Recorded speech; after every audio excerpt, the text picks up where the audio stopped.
तो शुरुआत करते हैं अब विल एटर्नल सीज़न 2 का एपिसोड 2। शाओ बॉचन अपनी लास्ट ब्लड ड्रॉपलेट को बुहुआ की तरफ भेज रहा होता है। जब वो ड्रॉपलेट वहाँ से जा रही होती है तभी शाओ बॉचन उसके अंदर अपना एक ड्रॉप का ब्लड भी ऐड कर देता है।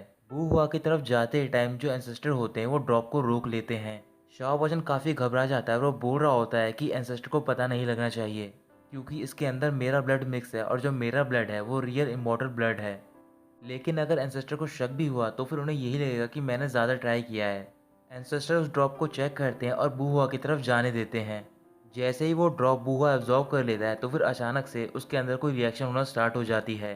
बूहुआ सिर्फ अपनी फिंगर हिलाता है और उसका ऑरा इतना होता है कि पूरा सेक्ट हिल जाता है।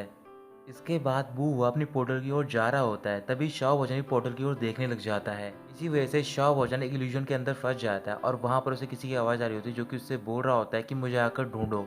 चू शाओशान शाओ वजन को इल्यूजन से बाहर निकाल देता है। फिर शाओ वजन को पता चलता है कि वो अकेला ही इल्यूजन के अंदर था। एंसेस्टर अनाउंस करते हैं कि मिडल माउंटेन का जो ब्लड चाइल्ड है उसके लिए 1 महीने बाद ट्रेनिंग स्टार्ट होगी।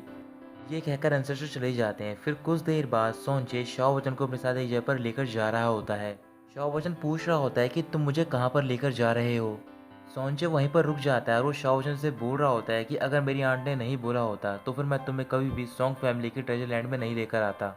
फिर वो दोनों ट्रेजर लैंड के अंदर जाते हैं तो फिर वहाँ पर 4 डिसिपल होते हैं। वो सारे सॉन्ग फैमिली के प्रोटेक्टर होते हैं और उनमें से जो सबसे ज़्यादा स्ट्रॉन्ग होता है उसका नाम होता है सॉन्ग जैन।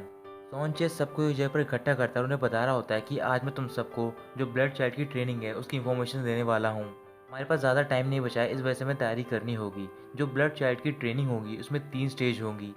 दोनों साइड से 10 प्रोटेक्टर जाएंगे जनरल के साथ। सारे प्रोटेक्टर का एक ही मिशन होगा कि वो जनरल को प्रोटेक्ट करें और उसे किसी तरीके से रूम ऑफ एंसेस्टर ब्लड के पास लेकर जाएं। जनरल को उस रूम में पहुंचने के बाद वहां पर ब्लड क्रिस्टल को ऑब्टेन करना है और वो ब्लड चाइल्ड बन जाएगा।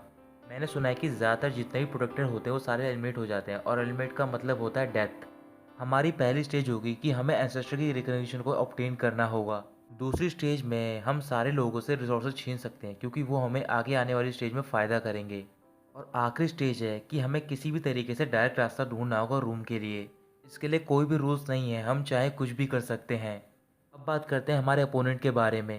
जैसा तुम्हें पता है कि डू फैमिली की जो जनरल होगी वो होगी शू में। मुझे लगता है कि उसका फोर्थ प्रोटेक्टर जियाली होगा, वैसे अभी तक कंफर्म नहीं किया गया है, लेकिन ज़्यादा चांसेस यही है कि जियाली को चूज़ किया जाएगा।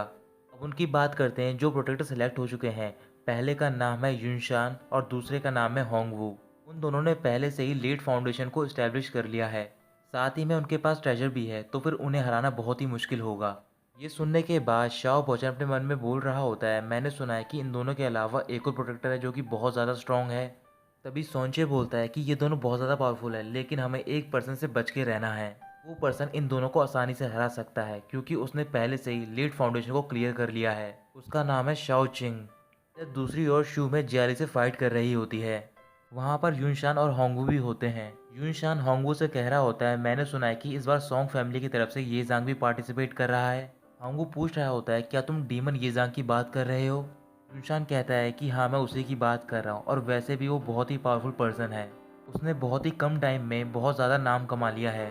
साथ ही में वो एल्केमी का भी मास्टर है तो फिर हमें उससे बच के रहना होगा। साथ ही में उनके साथ सॉन्गजेन भी है और हम सॉन्चियो को भी अंडर एस्टिमेट नहीं कर सकते हैं।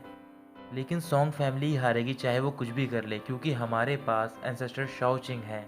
जियाली शू में से फाइट में हार जाता है तभी वो गुस्से में आकर अचानक से बेकाबू हो जाता है। उसके अंदर से एक बहुत ही बड़ा डीमन निकलता है। वो शूमे को हर्ट करने वाला ही होता है तभी वहाँ पर शाओ चिंग पहुँच जाता है। वो जियाली को सिर्फ अपनी फिंगर से रोक लेता है। तभी शूमे अनाउंस कर देती है कि वो जियाली को as a last protector choose कर रही है।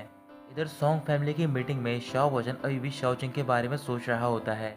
उसी टाइम पर सॉन्ग जैन भी उसकी ओर देख रहा होता है। फिर वो सबसे बोलता है कि हमें डरने की कोई जरूरत नहीं क्योंकि हमारी साइड में ये जांग है। भले ही ये जांग का थोड़ा सा कल्टीवेशन कम है शाओ चिंग से, लेकिन वो उससे फाइट कर सकता है। शाओ वचन समझ जाता है कि सॉन्ग जैन ये जानबूझकर कर रहा है।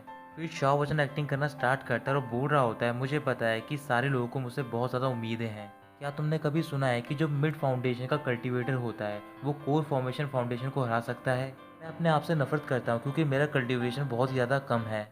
अगर ये ज़्यादा होता तो फिर मैं साओ चिंग से अकेले फाइट करता, लेकिन मेरी जगह तुम मुझसे फाइट कर सकते हो क्योंकि तुम्हारा कल्टीवेशन लेवल भी कम नहीं है और मैंने सुना है कि तुम्हारे पास बहुत सारे ट्रेजर भी हैं। ये कहकर शाओ वचन वहाँ से चला जाता है। रात को वो अपने पवेलियन के गार्डन में होता है और वहाँ पर ट्रेनिंग कर रहा होता है।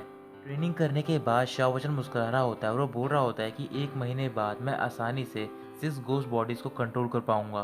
तभी वहाँ पर सोंग जुआन पहुँच जाती है और वो शाओ से बोल रही होती है कि अब तो तुम्हें सारी बातें पता चल गई होगी। शाओ सोंग जुआन के करीब जाता है और उसके बाल टच करके पूछ रहा होता है क्या ये तुम्हारे लिए बहुत ज़्यादा इंपॉर्टेंट है। सोंग जुआन हाँ कहती है और बोल रही होती है कि कई सालों से जो ब्लड क्रिस्टल है वो हमारी फैमिली के हाथों में रहा है, लेकिन इस बार मुझे मुश्किल लगता है। इस बार शो में भी पार्टिसिपेट कर रही है और जिसका फाउंडेशन है वो है हेवन लेवल का, लेकिन सोनचे का फाउंडेशन इतना अच्छा नहीं है। इस वजह से सिर्फ मैं ही हूँ जो वो पोजीशन ले सकती हूँ। अगर तुम मेरी हेल्प करोगे ये पोजीशन लेने में तो फिर मैं तुम्हें सॉन्ग फैमिली का नेक्स्ट ग्रेट एल्डर बना दूंगी। लेकिन तुम्हारे एल्डर बनने के बाद हमारे बीच में जो कुछ चीज़ें हैं वो इम्पॉसिबल नहीं होंगी। फिर शाओ वचन बोलता है कि मेरे एल्डर बनने के बाद हमारे बीच में किसी भी कंडीशन की ज़रूरत नहीं होगी। इसके बाद शाओ वचन सॉन्ग जुआन की तरफ देखकर बोल रहा होता है कि आज का मून काफ़ी ब्यूटीफुल है ना। ये सुनने के बाद सॉन्ग जुआन थोड़ी सी हैरान हो जाती है। जो शाओ वचन ने सॉन्ग जुआन से बोला होता है उसका जैपनीज में मतलब होता है आई लव यू। तो दोस्तों यहीं ख़त्म होता है एपिसोड 2।